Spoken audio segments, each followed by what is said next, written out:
Today, we're joined by Mrachek, who's the Child Nutrition Director at Fayetteville Public Schools. She's here to talk to us about local procurement. Her mission is to serve safe, innovative, healthful, and delicious meals made with real food that nourish the whole student and provide nutrition education opportunities that facilitate a meaningful connection with food and those who grow it. She's a big believer in the importance of serving locally grown foods to Fayetteville students and co-manages the district's farm to school program, FPS Seed to Student. Allie received her bachelor's degree in biology and Spanish from Pacific Lutheran University and a master's degree in food science and human nutrition from Colorado State University. Allie is originally from Washington State. I'm so excited to be introducing you, Allie. Thank you so much for joining us today to talk to us about local procurement. Yeah, thank you for inviting me. It's great to be here. It looks like a good turnout, which is always exciting because sometimes procurement can be kind of dry and also seems like this big far off idea. So it's really nice to have so many people on the call, and I hope to make it interesting and hope that you will all leave with at least one thing that you could apply no matter what organization you're with. So I'm going to share my screen, Sarah, if that's okay. Okay, did it come on large screen? Yes, Okay. you are all set. Okay, awesome.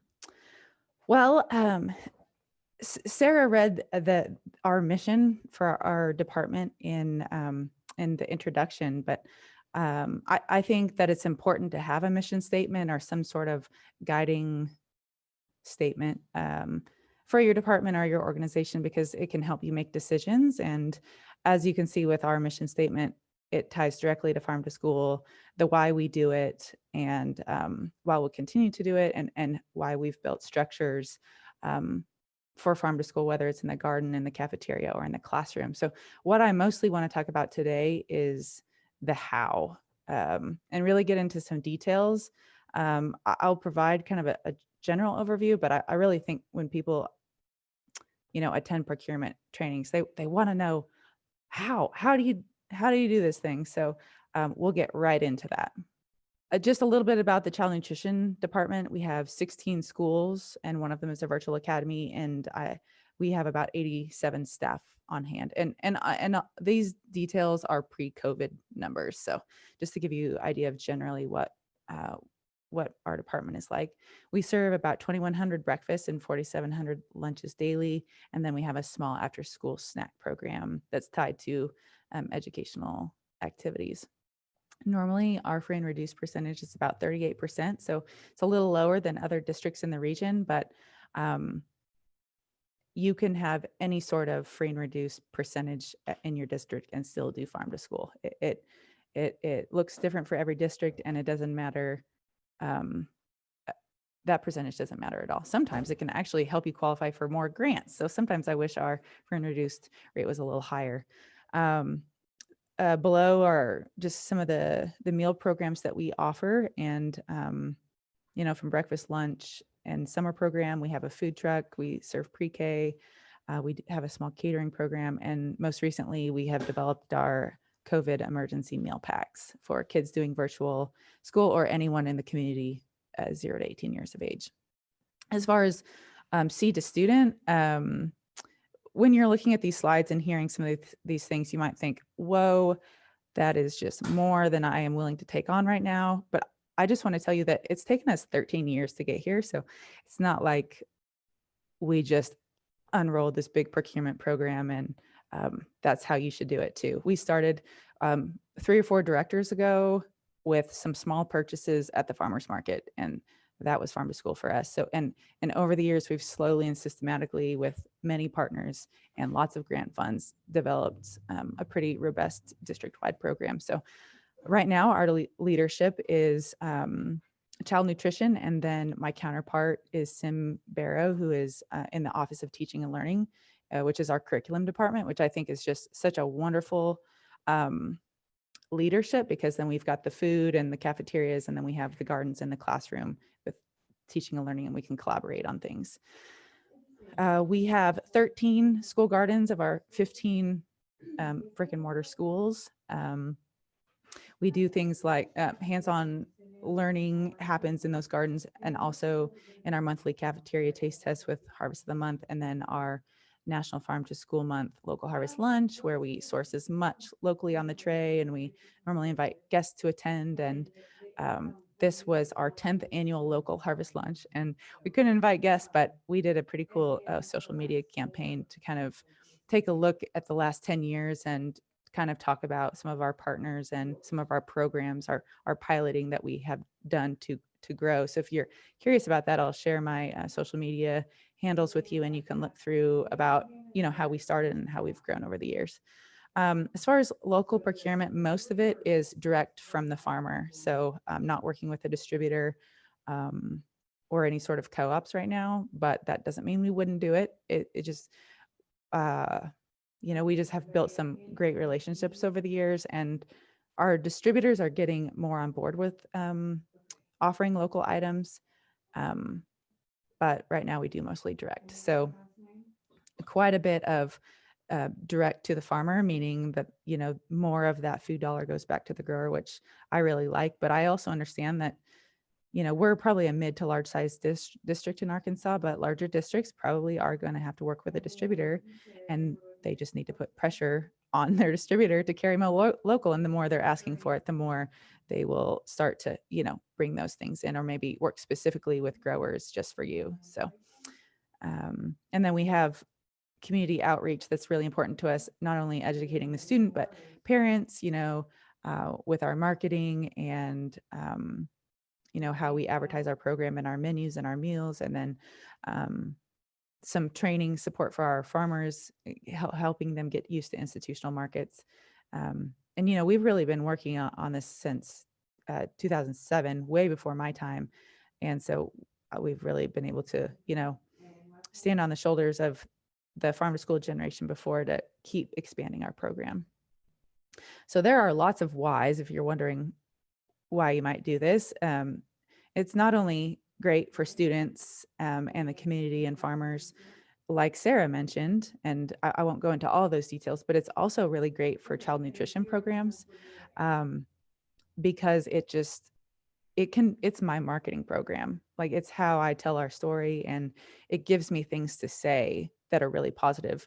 I mean, if you're working on having a better presence in your community, giving the media things to say about you is always better than them finding things to say about you, which might not be as positive. So the more that people are hearing positive things, it slowly changes their mind that, your food might be different than others, or the food that parents grew up with when they were little. So lots of reasons why it's, and all of these, in the child nutrition section are benefits that we have noticed in our program. We do have more participation. All the time I have parents telling me that my kid never used to eat in the cafeteria. Now they're asking if they can, because they say that, I mean, especially during this pandemic time, we've had some people even order the meal packs because the kids prefer our food over the home cooked food from their family. So we'll take it. We'll take all the participation we can get. So right now, what I want to spend most of the time in is the how we're going to do this. And that's just, these bullet points are an outline of some of the things that we're going to cover, kind of doing a lot of like the preparation steps and then creating systems to do the thing right. So first is to start with the right partners. If you're a child nutrition director out there, you do not have to do this by yourself, and I wouldn't suggest it. So there are lots of partners in district and outside the district that can be helpful. And it doesn't even, it doesn't have to even be someone in child nutrition. I mean, if you have friends or relatives in the district who know a farmer or they're interested in gardening, it can be as small as that you could start that partnership with a friend teacher or a friend staff member. PTOs are great. Everybody has a coordinated school health or a wellness committee. And then, resources like volunteers, master gardeners, service programs. The state, Sarah at the state agency is a wonderful connector of people and can really get you going, and can kind of, if she doesn't know the answer, she will connect you with someone who does. So it really is important to have a team, or at least one other person that you can bounce ideas off of. And for us, it's a lot of different people, students, volunteers, of course, our awesome cafeteria staff. We have lots of nonprofits in Fayetteville that love food and love to educate kids on that. So partnering with whoever you have in your area who is a champion. The next one I would say is to establish goals with your team and with your district or whoever your organization is. And I would suggest to start small, one, so you know you can do it, and two, you will succeed, and then you can share that success story that farm to school is possible. It's not this huge undertaking that you have to devote a lot of time to. It can be small, and showing early success, I think, will build your collaborators and your champions for your program. So it could be organizing a taste test with a local item, just one taste test. Maybe it's during National Farm to School Month, so you're part of that national movement. Maybe it's sourcing one product locally for the salad bar. Maybe, for us, it's apples. Between August and January, all of our apples are local, and that's one thing that I just know I can count on. And so maybe it's, if you have an in with a grower, maybe that's just what you focus on for now. And when their season is done, you're done with local. That's totally fine. Start a Harvest of the Month program in a subset of schools, maybe elementary schools, or with your pre-K program. And invite a farmer to talk to a class or at an assembly, or come talk at lunch about maybe something that they've, you purchased from them and now it's on the tray. Do a special event for National Farm to School Month. I know one that is really big across the country, and you could just join something that's already been created, is, I think it's called the Apple Crunch, where everybody in the cafeteria gets an apple, a slice, and somebody makes a big announcement, and then everybody crunches it together. That's farm to school. That all counts, and that's the kind of thing that you start with. Maybe it's adding bid language into your existing bids, that you will have a preference for local, and that they should know up front that you're going to be asking them for local products. I know Gina Smith, who's on the call, and we co-op on our produce bid, and she just this year added local verbiage to our produce bid. And that's huge, because that's 3 of the biggest districts in Arkansas that are now requesting local on their regular produce bid. So thank you, Gina. Or maybe it's just preserving one local item in the summer. Maybe you have a small summer program, and usually summer programs are more chill, not last summer, but normally, there's fewer options on the menu. It's, there's less to manage. And so maybe, that's also peak season for a lot of produce in Arkansas. So maybe it's like, okay, we're going to bring in a bunch of bell peppers, and we're going to slice them and freeze them with our summer staff, so we're not paying extra labor, and we're going to freeze them off, and we're going to use them during the school year, and then we're going to promote it when they come up. It can be something, working it into what you're already doing. And that's what I would suggest with any of your goals. Maybe it's, you have a salad bar or a vegetable bar, and you always have carrots. Well, maybe you just source those locally for a certain, the spring or something. So you don't have to have big lofty goals to start farm to school. I think the other thing would just be to educate yourself. Sometimes local food is, buying it anyway is not like buying it at the grocery store, and it's not always like buying it from a distributor. And you just have to learn kind of like the nuances of it. You need to know a little bit about more about seasonality and lead time. We work with KT Produce for our produce, and we can get anything we want any time of the year, but you don't really do that locally. You just you menu and you shop seasonally, and so kind of just learning about what's available in the seasons.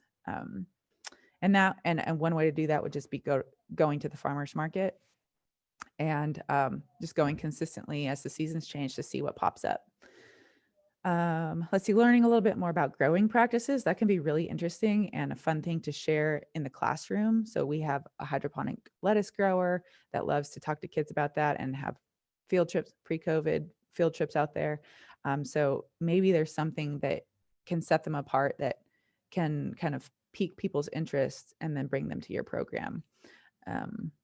Maybe learning more about just different varieties that are out there. Maybe it's like zebra tomatoes or, purple bell peppers or white carrots. There's all sorts of fun things that can pique kids' interests that maybe they wouldn't be normally interested in eating a carrot or broccoli, or although kids love carrots and broccoli, but you know what I mean.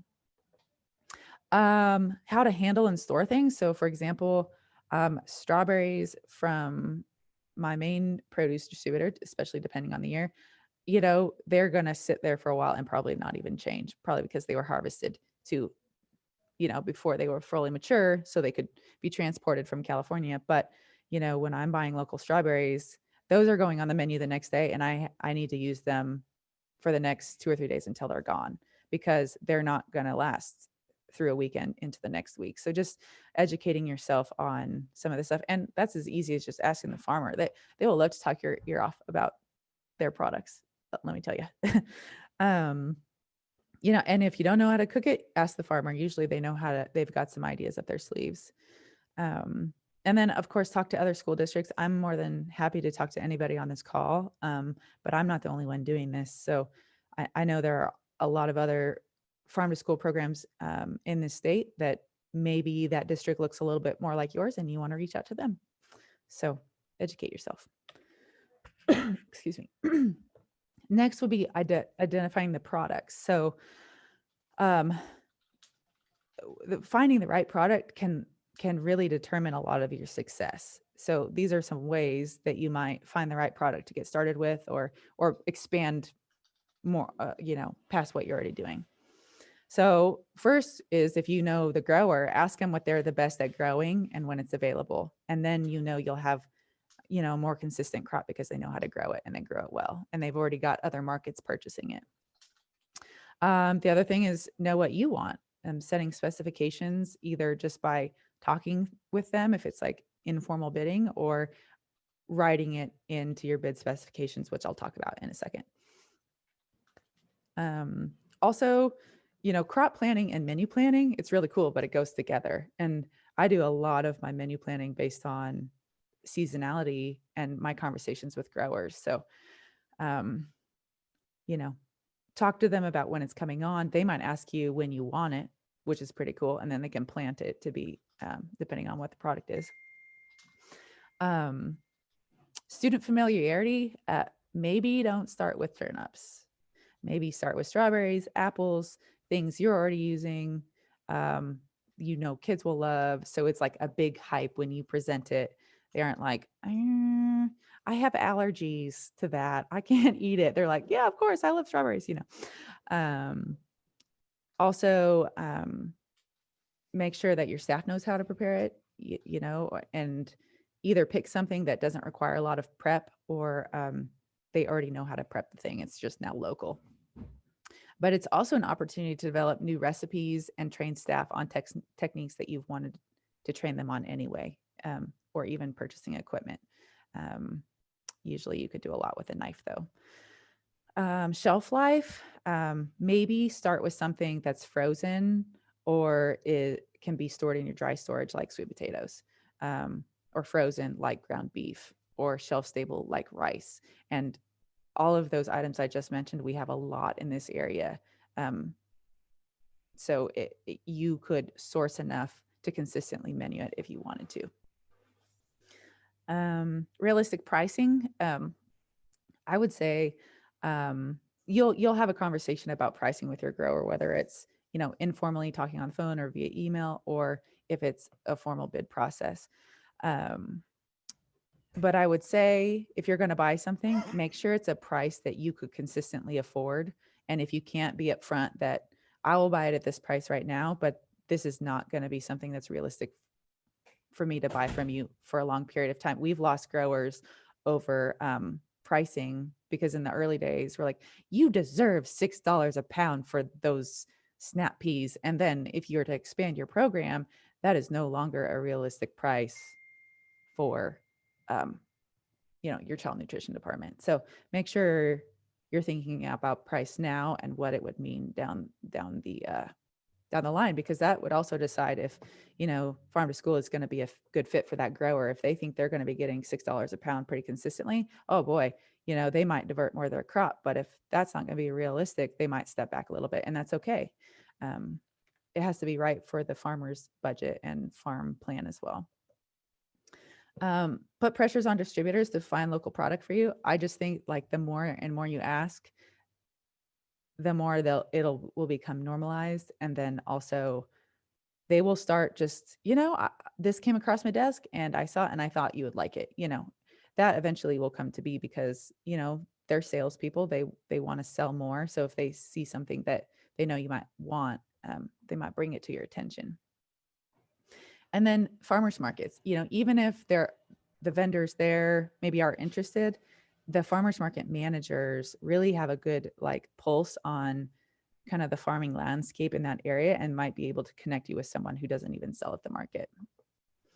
And then, fruits and vegetables are pretty easy to buy, especially if they're whole and unchopped or processed. But if you are going to buy meats, eggs, fruits, and vegetables, they need to be processed in an inspected facility. Like if those fruits and vegetables are processed. If you're buying whole strawberries, there needs to be no extra, inspections. But it's when they are starting to be cut and stored, packaged and things like that. And they need an approved label. So our ground beef that we buy is USDA facility inspected. Start with some low-hanging fruit. So these are just some examples of things that have been easy for us to source. And a lot of them are because they're frozen, they're dry storage, or the plant, when it produces a lot. So things to keep in mind. Maybe preservation. I don't want to go into too much detail on this because that could be a whole different presentation, but that might be a really nice place to start. If the school year is too chaotic, but you have a small summer program and you feel like you could add something else, preservation is great. And I would suggest just choosing something that can be easily chopped and stored and used later. And, we started our preservation projects with the university and they helped us develop processes. And now we do all of our processing in-house with tilt skillets and bag sealers. It doesn't have to be big and fancy. So when you're talking with a farmer or you're talking with a child nutrition director, these are some of the things that you would want to talk about on the front end. So there are fewer misunderstandings, when the truck is maybe at your loading dock and you're like, oh, didn't know you were coming today. So things like the product, the volume, when's it available, price, of course, any sort of documents you would need. We'll talk a little bit about what's required and what's not. There's a lot that's just really not required, especially for farm to school. You might ask them a little bit about their food safety and their traceability. And we do that through labeling of totes and a farm checklist, a farm food safety checklist, which I'll talk about in a second. For how are you going to order this product? And I'll show you some pictures of how we do it. It's really not complicated, but I require that, farmers can communicate via email, or I really don't really want to work with them because I don't remember what I've ordered. And if I'm ordering for 15, 14 schools, and each one of them has their own amount, over the phone is not going to work for me, and it's not going to work for most big districts. But these days, most people use email. So that would be a baseline parameter. And then texting is always nice too. How far in advance does the farmer need orders, and how far advanced does the child nutrition director need orders? I've noticed that farmers often don't, unless it's something that's shelf stable or frozen, they don't want to forecast more than 2 weeks in advance. But if they're going to deliver you frozen ground beef or, a crate of sweet potatoes, they might give you more lead time and more notice for menu planning because maybe they're aligning their delivery to you with a processing date with, the USDA inspected facility. What are your ordering units? I know a lot at the farmer's market, there's a lot of just quarts and things like that. But really in food service, we're doing a lot of pounds. We want to order by the pound because that's how we're developing our recipes. And that's how we have items in inventory. So all you have to do is weigh out a quart. And then, if you want to do it that way, as long as you have a uniform unit that you're ordering.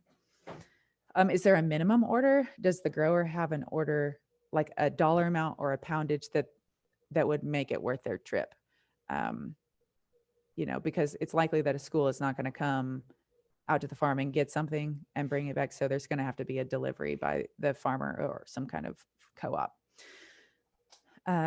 Where do you want it delivered? What day and what time? We do deliveries on Mondays to one location, and that's to the district warehouse. We have one of those. And then our warehouse staff takes out all the local product with the normal weekly deliveries they would have from the warehouse. So that gives them a full week to get the products out, unless it's really perishable. And then they know they have to get it out the same day. But having a set, and now I am flexible. Like if a grower just, they only come to Fayetteville on Tuesdays when they do the farmer's market, then I'm flexible. But you just have to establish that, it isn't just like, bring it anytime, because, the warehouse might not be open, or, then we've missed the delivery date for some schools. So, what is your packaging and labeling requirement? Some of that is related to food safety, and some of it's related to getting it to the right school, the right amount to the right school. So I'll talk about what we do, and I think in the next slide. And then school storage. We do not have farmers deliver to all of our schools because that's not worth it to them. They have to make 15 stops of 20 pounds each. That's really going to eat up their time and their gas money. So also thinking if you can buy a pallet or two of sweet potatoes and just use it down, maybe you can get some better pricing. The grower only has to deliver one time for a season, maybe twice, and you can make it more financially doable for both of you. And then what's the payment method? If you're selling to a school, they're going to have you fill out a W-9 and want an itemized invoice. And just know, if you're a farmer out there, that the payment might be a little bit slower, maybe 2 weeks to 30 days, because everything goes through the business office to be paid out, at least in our district. So this is what our ordering looks like. So on the left, I just use, on Monday mornings, I send out an email to all the managers, and I say, these are the things that are available. Send me your order by Wednesday. And they do. And on Wednesday at the end of the day, I just, in an Excel sheet by school, write down how many, pounds they want. And then I bottom line total it for the grower. And then I just stick it in an email.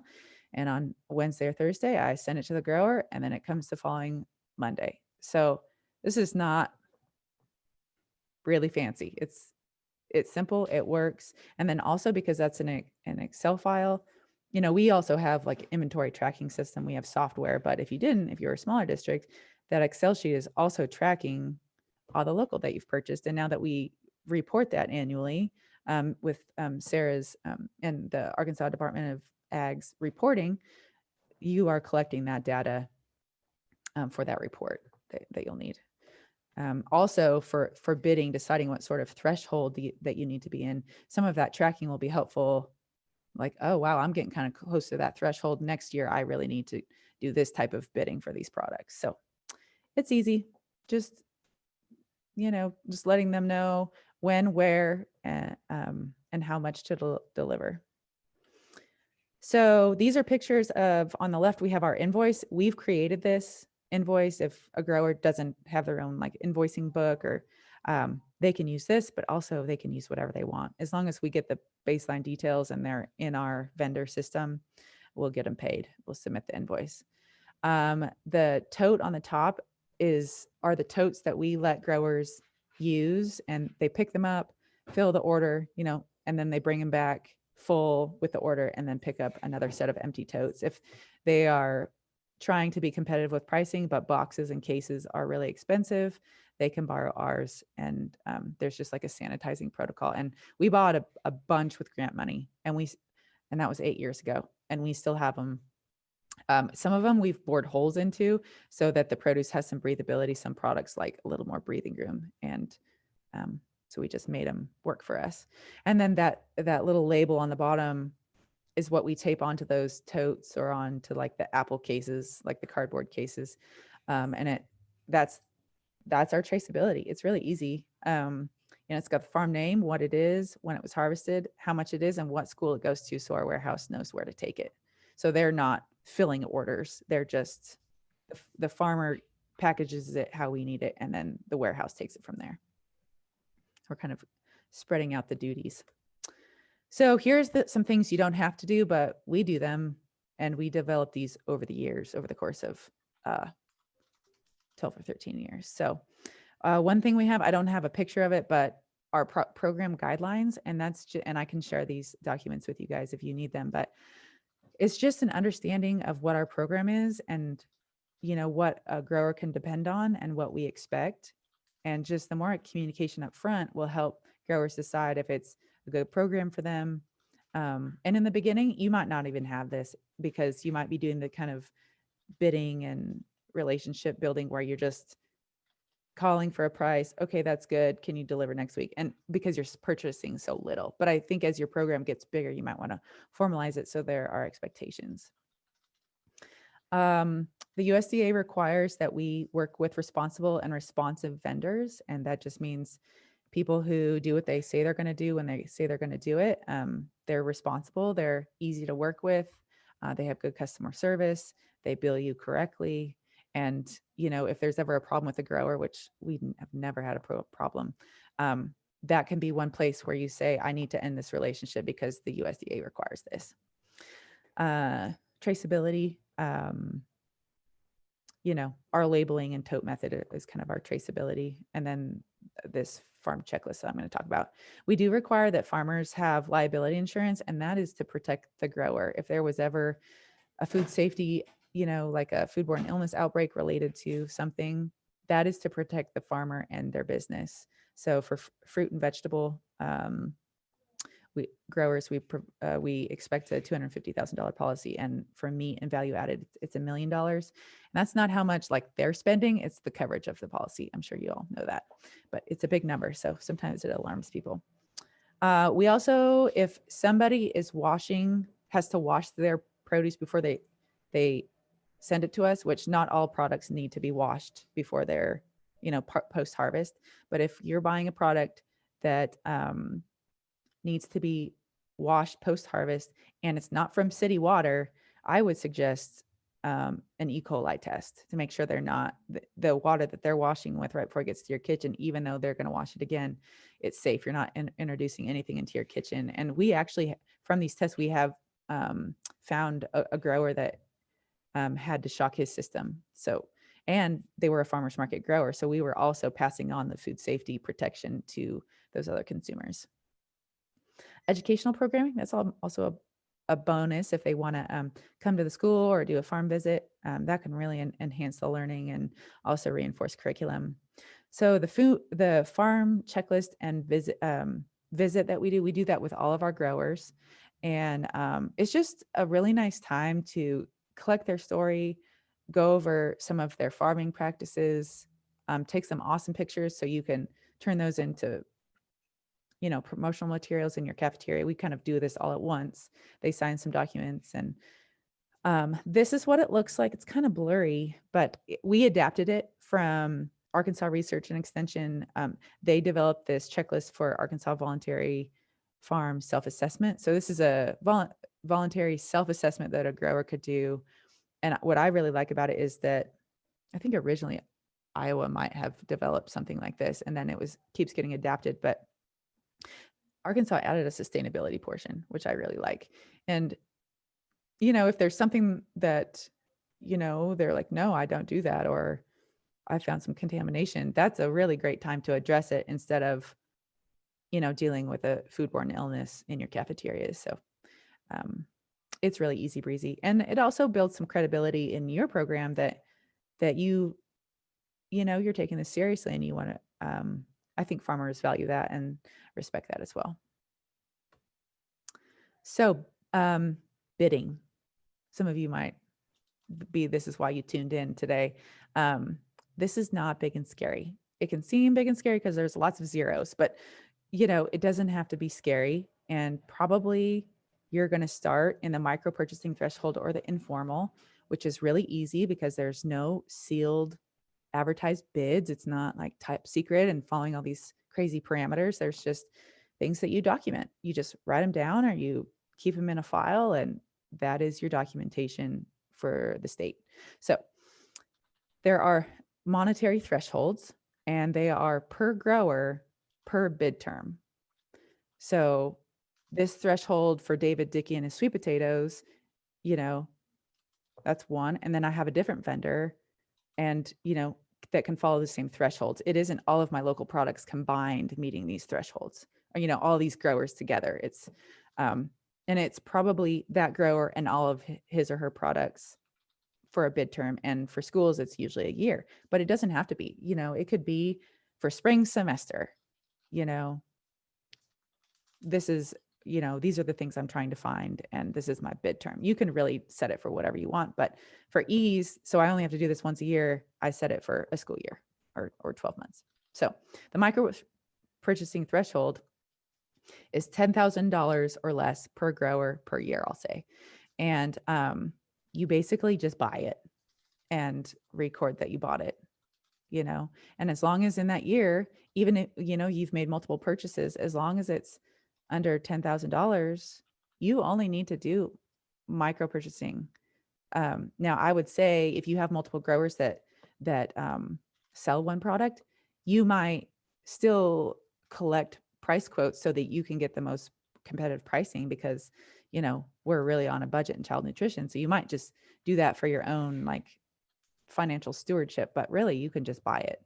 And sometimes you don't have time to do all this extra bidding. You just need to buy it, especially if it's perishable local product. So that's a really nice threshold. And they have increased it over the last, when I first started doing farm to school, it was $3,500. Oh, so every little thing, especially for a mid-size or large district, you're just like, oh my gosh, I have to do all this extra biddings. But they have increased this threshold. It's wonderful. Most people will, for each grower, will fall under that. And I in my program, most of my purchases are micro or the formal. But some of you might do this informal threshold that I'll talk about next.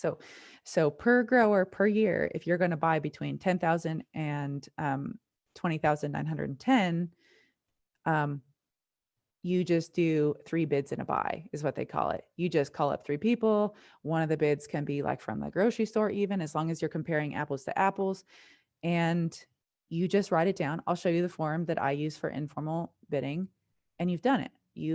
And you can pick the lowest price if you'd like, or the next one. You just have to have justification if you didn't pick the lowest one. But it's great. You don't have to have a local definition because you're handpicking the people you're asking. So it's already going to be local because you're picking them. No contracts. You might have some sort of understanding, but if sometimes growers can be kind of weary of contracts. So, you don't have to do one. You just have to have your documentation online. So that's a really nice threshold, and you can get almost up to $21,000 per grower per year with that. That's going to meet almost everybody's needs. The last one is the formal threshold, where you do a sealed bid like you probably do with your prime vendor, and you're going to have bid documents and specifications. I can share my documents with anyone who wants them. I do this with all of my growers, even if they're not going to sell that much to me, just so I have all of my documentation. I can buy from them endlessly, and I don't have to worry about it.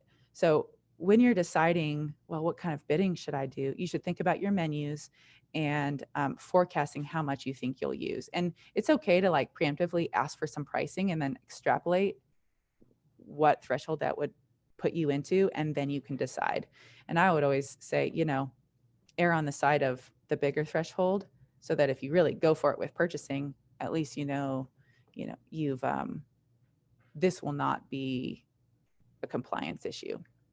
So the formal bidding is where you would use your local definition, and I'll talk about that next. So the best practice with this is that you would collect 3 prices, but I can't always get 3 prices. Sometimes I get 1. But as long as you have done the bidding, you can't control who submits a bid. You have done your due diligence. So this is a picture of an informal bid evaluation form. So if I call grower 1, 2, and 3, I wrote down their contact information. If they meet my producer requirements that you can make up, how much they think they could provide to you, and what's the price. You don't even need all that. You just really need who the grower is, what the product is, and what their price is. And then you could just use this form and keep it on file, and you've got your documentation for your informal bidding. That's that middle threshold.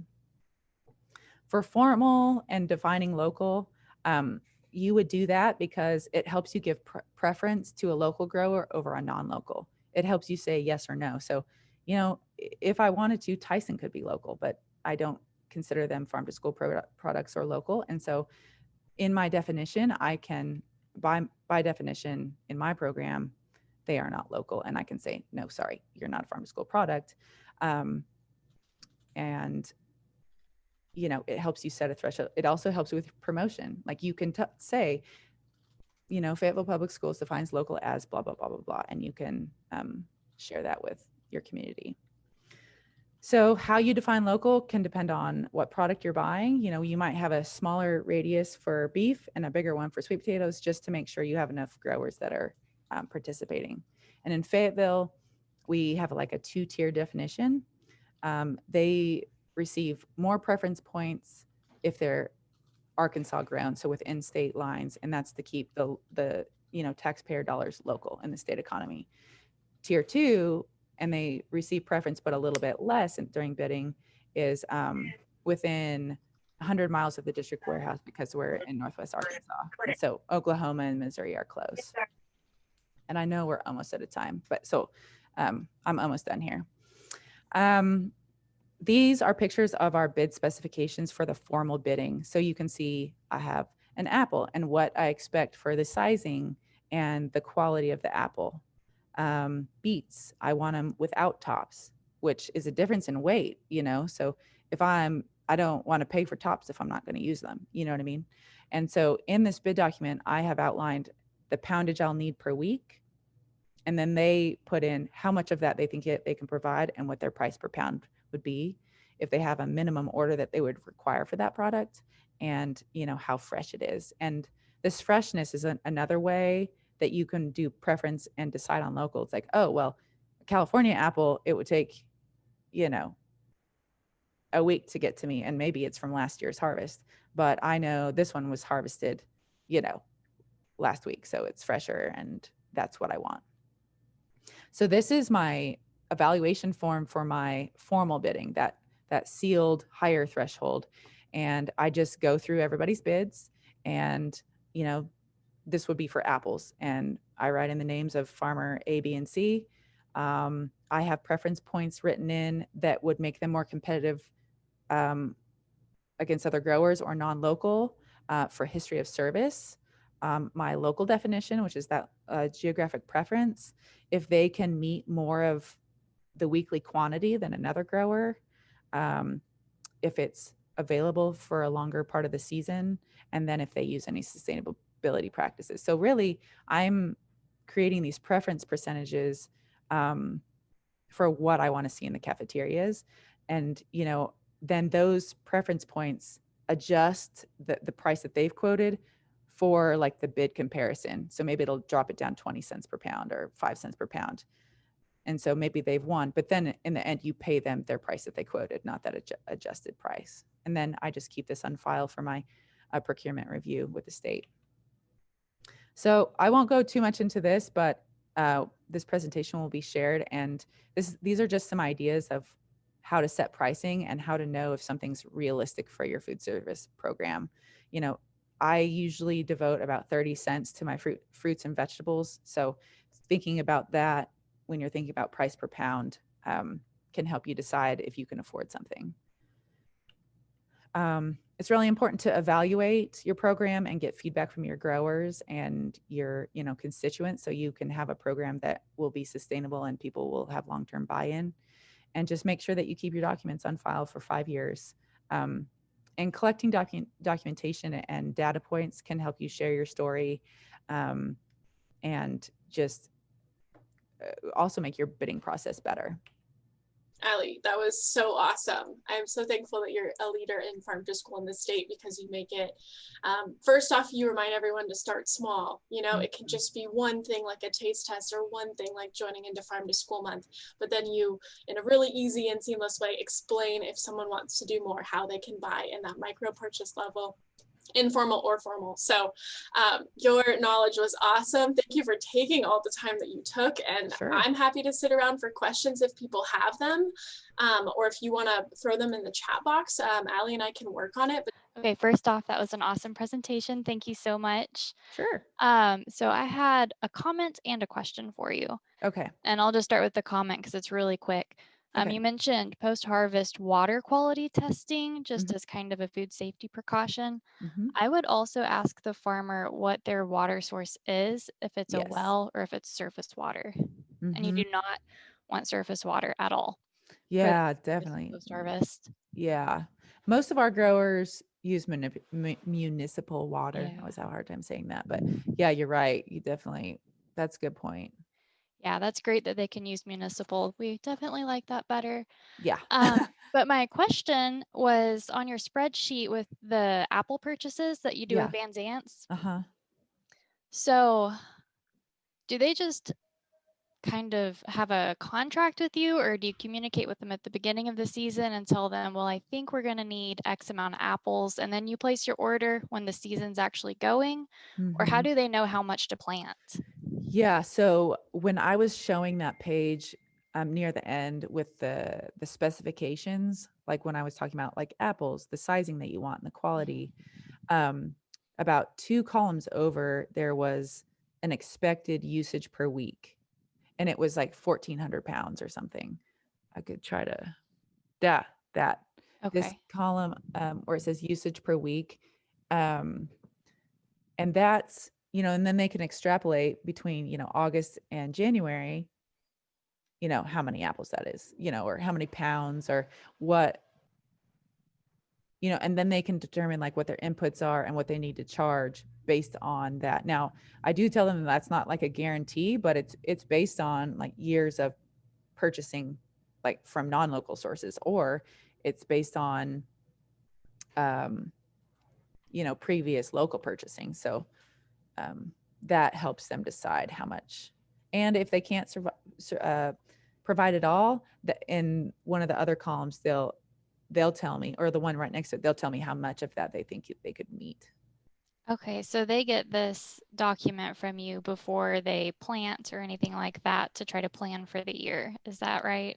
Yeah, so I do this bidding actually in November. I'm about to release my bid documents again.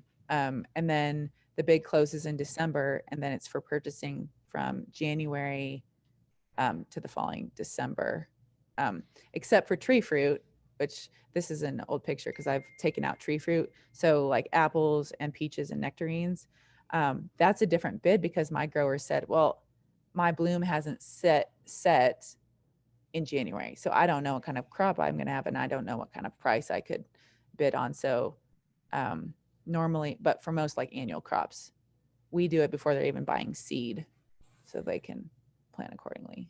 So does this process apply to those micro purchases, or is this just for the informal and formal bidding process? This is really just for formal. You could use it for informal if you're like, this is what I'm looking for, and you want to be really on top of it and say, this is what I would want for, you know, my three bids and a buy. But this is really just for formal. So it's when you're really have expanded to that point where you are going to meet that monetary threshold with even just one grower.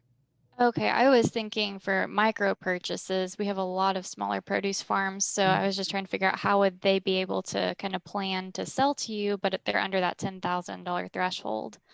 Yeah, so then it would be more of a conversation with that grower and with the child nutrition director, and just how they're menu planning. And we have something called the Food Buyer's Guide that can really, it's very helpful. It can help, you know, a child nutrition department know basically like how many portions of something, like quarter cup or half cup portions are in like a pound of something. And then you can extrapolate that to what the need would be for a menu, based on a number of portions you think you're going to serve out of that. So I don't know if I just lost you there, but that it's just more of a conversation at that point. And I think at that point, that's probably what most child nutrition directors and farmers want, is just to have a conversation. Maybe you follow up in an email so you remember what you said, but unless they want that, and then then they just need to talk about, like, could I have something in writing? Or, probably a child nutrition director isn't going to say, I will absolutely buy that much from you, but maybe they will, Right. It's all an estimate. It's an estimate. But also, like, if you have a crop failure, you don't want to be in a contract and you have nothing to sell that, that buyer. So it's a little more flexible at that point. And, even if somebody had a crop failure or decided they didn't want to sell to us, they're in the formal bidding, they are not locked into selling to us. Okay. All right. Well, thank you so much for the information. Yeah, thank you. Allie, I think that Dan also has a question. Okay, great. Hello, Allie. Hi. Yeah, thanks for everything. It's a wonderful overview of your program there at Fayetteville. And earlier on, when you were giving some of the details and the profiles and parameters, you mentioned that 25% of your food budget was spent on local foods. Mm-hmm. And then you had like 55,000 on local farmers directly, and 274 with local food businesses. What is food businesses? How do you define that? So we define that as basically like locally owned and operated, and that a certain percentage of their product could be like traced to like an Arkansas source. So like for Highland Dairy is in those numbers, as is our bread company. So the bread company doesn't have local ingredients, but they're a local company, and that is a justifiable definition of local. You can set it yourself, and also that is what they ask in the report that the Department of Ag asks is what is from like locally grown and what is from local food businesses. So some level of value add was provided locally there in the community. What's that?